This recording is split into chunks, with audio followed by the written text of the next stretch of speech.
My name is Satnarayana. I am happy to say that currently I have the privilege of heading RV College of Engineering, Bangalore. And as maybe people might be aware, RV is a 50-year-old institution started in 1963. We just celebrated our completed Golden Jubilee, and Vice President of India had visited us for the Golden Jubilee celebration. So now we are in the 51st year, and also this year and in the next tomorrow we are going to hold our fifth graduation day after we have started our autonomy process. So we are very happy to add that we are run by a trust, which is a not-for-profit organization where people get elected to run the trust. It's not a family-run institution. And with the efficient management of the trust, which runs close to 25 institutions, all the institutions are ranked within the top in the state of Karnataka, and we are especially happy to say RV College of Engineering, World Bank ranked us as one of the first in the country other than IITs. And the autonomy process has added greater glow and capability to the engineering education that we deliver, that even Government of India chose our process to become, when India's new accreditation process was being approved, and so when international observers came here, they chose RVC for testing or verification of India's new accreditation process. And these students who are coming out through this new engineering education process, where we have put a special focus on interdisciplinary experiential learning based on innovation, research, industry academic collaboration, and with a special emphasis on sustainability and inclusive based on the Institute's vision, leadership in quality technical education, interdisciplinary research and innovation with a focus on sustainable and inclusive technology. So we are very happy to say that for the level of education that we deliver, today the top companies come here to select our students, and the current graduating batch, the average pay is more than 7 lakhs, whereas most colleges would be very happy with a 2.25 lakh basic pay, annual pay, and the highest is close to 1 crore. So this, I think, has been enabled due to equal vision and support from management, dedicated work from faculty, and an excellent quality student base. Again, here I need to emphasize, most people might think only the top ranking students come to RVC, but we do have students coming from rural, various backward and even minority or other communities. 60% of our students come from such group. But at the same time, I'm very happy to say in this graduating batch, where, as I already mentioned, the average pay is over 7 lakhs, 85% of the students have got first class distinction. I think that is the value add that the college is doing in terms of education, with especially having 50 industry based labs or courses. Companies have invested close to 20 crores. We are doing effectively project worth another 40 to 50 crores. And more importantly, as we said, our new experiential learning process or pedagogy that we have introduced, which even Government of India has leveraged, and that has enabled the student to gain this advantage. And this advantage does not restrict just to that. Even students have become innovative. When we set sustainable and inclusive vision, this reflects even in the projects that the students have taken up. For example, this year our students won the best all-terrain vehicle challenge across the country. Now this all-terrain vehicle was also rated as best for endurance, for reliability, for pickup, and all of this. And the uniqueness of this vehicle was, it is not just building an all-terrain vehicle for some race, but this could be used tomorrow for small farm agriculture, for disaster management, for mining, to possibly even vehicles which could go on space, for moon landing, because it had a specially designed suspension. Students also won the best sustainable toilet design.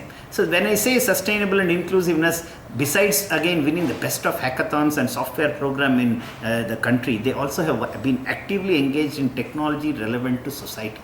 That is where the best toilet design national competition, or students actually won from Texas Instrument a national contest on developing an automated waste segregation system, wet waste to dry waste to bottles to cans, metal cans segregation. They even demonstrated a brief proof of concept of a complete product, from concept to product, in Texas Instrument. Or for example, students now are involved, the current outgoing batches are also involved in developing a solar car which will run 3,000 kilometers. It's the first of its kind. It's the first Indian team to participate, and even their design and plan was adjudged as the best, competing with MIT this year. The race is in October.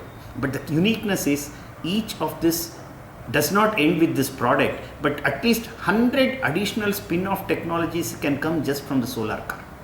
So many variations can come from the small all-terrain vehicle.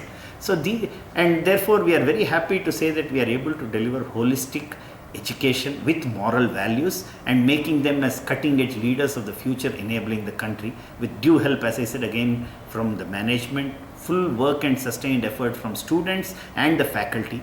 And it is not restricted to education. We are also maybe we are number one in sports over last 4 years. And even, for example, this year our students won an international Asian chess championships, getting second place, competing with universities. We are a college, but they competed with universities and won the second place. Or our student, Arvind, has just now gone to participate, represent India in the World University Swimming Challenge in South Korea, and he has won more than a handful of medals in the recently held nationals. Or for example, students, for example, have developed a biogas and solar energy enabled cold storage refrigeration system for farmers. They have demonstrated a 50 kg system, and it's very affordable, and it only depends on renewable energy.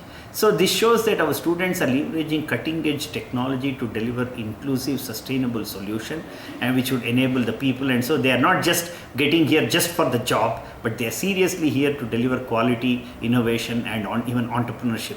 And we are happy to say, for this graduation day, when over 880 students, 838 bachelors in engineering and 42 bachelors of architecture are getting their degree, country's leading expert, Dr. Padma Vibhushan M.R. Srinivasan, former chairman of Atomic Energy Commission, will be delivering the graduation address and addressing the students and also distributing the degrees.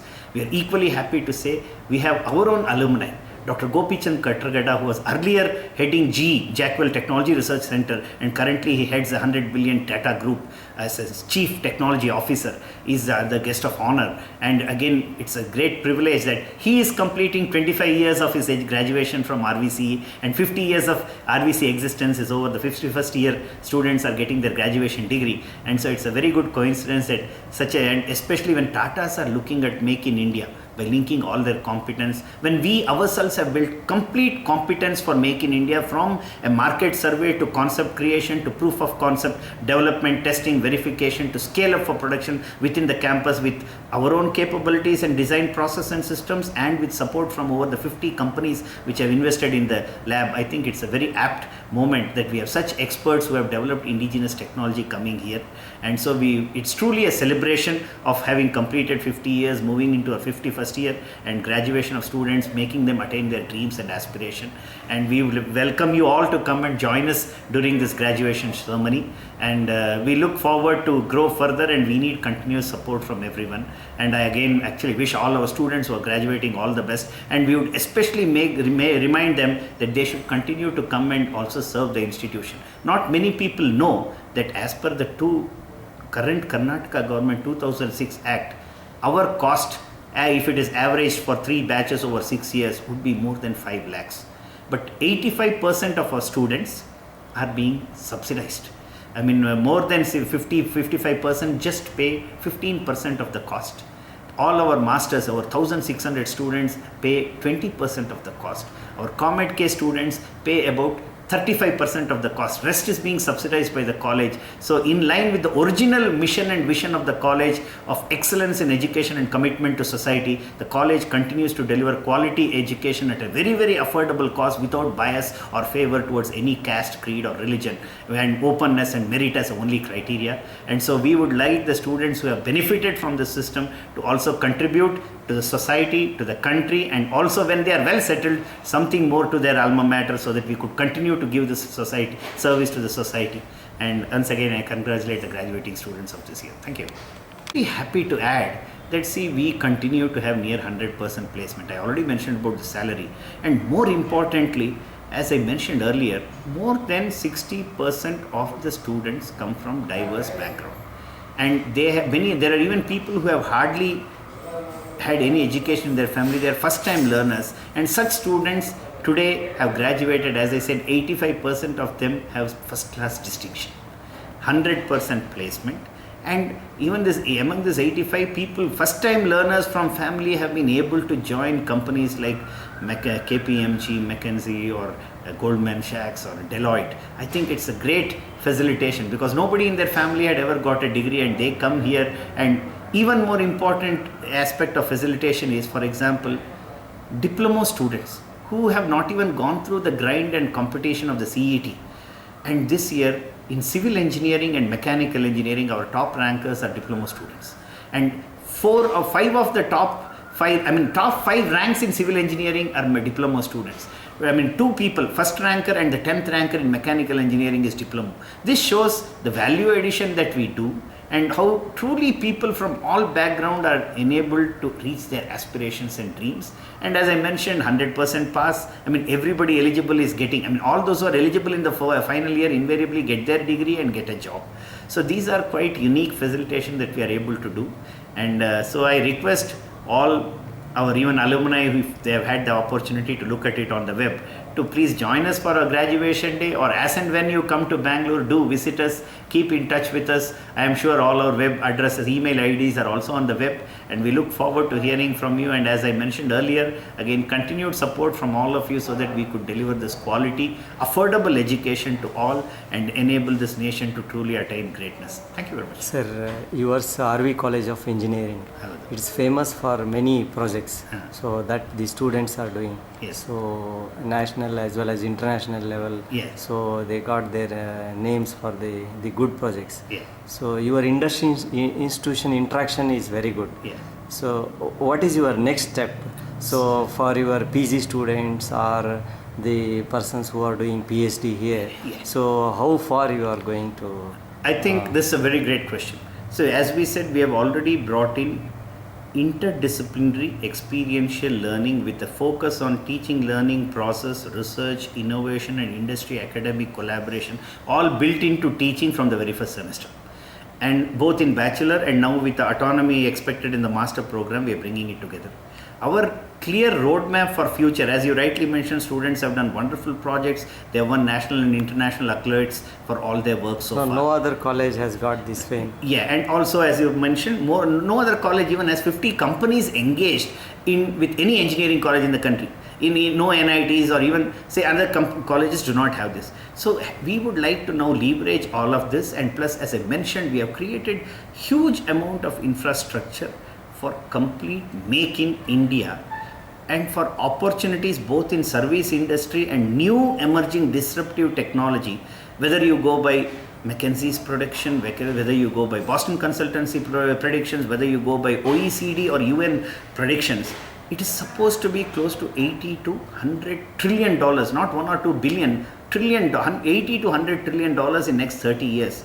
We have looked at that over the last 5 years and created infrastructure to develop those cutting edge services or disruptive technology in the campus. So our aspiration is to become a university and see that in next 5 years we at least make our students become job creators rather than job seekers. Have at least 25 companies. You mean you are creating more entrepreneurs? Yes.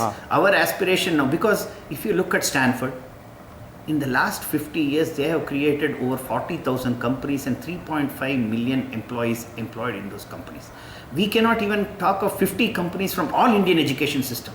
So we are very clear now that we have created the passion in the student to be innovative. We have had the companies invest in it. So we are now motivating both the teacher and the student, UG and PG, to not hereafter look for a job, but be job creator, entrepreneurial, leverage the cutting edge technology, because as I mentioned earlier, they could literally do the same work in the niche 8 or 10 areas where we have created facility at par with MIT, Stanford, Cambridge, Tokyo Institute of Technology, Oxford University or Imperial College or so University of Queensland or Waterloo, whatever. They can do same level of work here. So we would rather like them to possibly become entrepreneurs, or we even hope that, as the recent FICCI survey has mentioned, in another 20 years we would have 25 colleges in the top 200 or possibly 6 to 7 Nobel laureates. Some of the unique facility that we have created in new materials, nanotechnology, will it lead to somebody, and again sustainability issues, to Nobel Prize even. So that is the type of aspiration, and for all this to happen, I think once again we need huge support from industry, government, equally from alumni, and continued sustained effort from faculty. But it is absolutely possible, because the whole world is looking at India's demographic dividend, the youth, because we have the maximum number of young people, and our own students and professors are doing most of the innovation and discovery even in US or Europe or Australia, or even for that matter Korea and Japan today. So what stops us from doing it? So our Sir, aspiration is then you are going to improve your more R&D activities by to support the government of India's now Make in India, Design in India, and all those concepts. Yeah. We are happy So- to say we have already created infrastructure. For example, everybody talks of Internet of Things. In case of Internet of Things, the projections are that in the next 15 to 20 years, depending on whose prediction we go, anything from over 50 billion to a trillion systems will be connected to the web. And they are going to be sensors and instrumentation, and all of this are not going to be on silicon. And this will enable right from eating, talking, agriculture, food, environment to aerospace to technology. So we have created complete semiconducting fabrication facility, our own design made in Bangalore, in the campus today. So a student can start from a simulation of an atom or molecule to making integrated circuit on glass, paper, plastic in the campus, including packaging with process equipments that are our design and made in Bangalore. And this, I don't think any institute in the country today has that. So as rightly mentioned, we are looking at this Make in India. So even when we designed or redefined our vision 5 years back of sustainable and inclusive technology, we have taken this Make in India as a key requirement. When we say sustainable, it is sustainable human resource or qualified engineers available for work. It is sustainability of return on investment for a small or medium enterprise or a multinational, and even for us, because we are subsidizing our students, and more importantly, sustainable technology that would enable that the environment doesn't degrade, and also there are quality products which can be catered and managed from whole of its project life management process. So therefore, we are absolutely sure we will be in a leading position to enable Make in India, and we look forward to leveraging the new government policies, the new CSR policy for industry, or even whole of the world looking at the Sustainable Development Index, because the Millennium Development Goal has been now replaced with Sustainable Development Index. So we clearly believe that we are already prepared for it when we say that we are ready for truly Make in India for $1 trillion opportunity. Once again, your name and designation. My name is Satnarayana. I have the privilege of heading RV College of Engineering. I am principal of RV College of Engineering.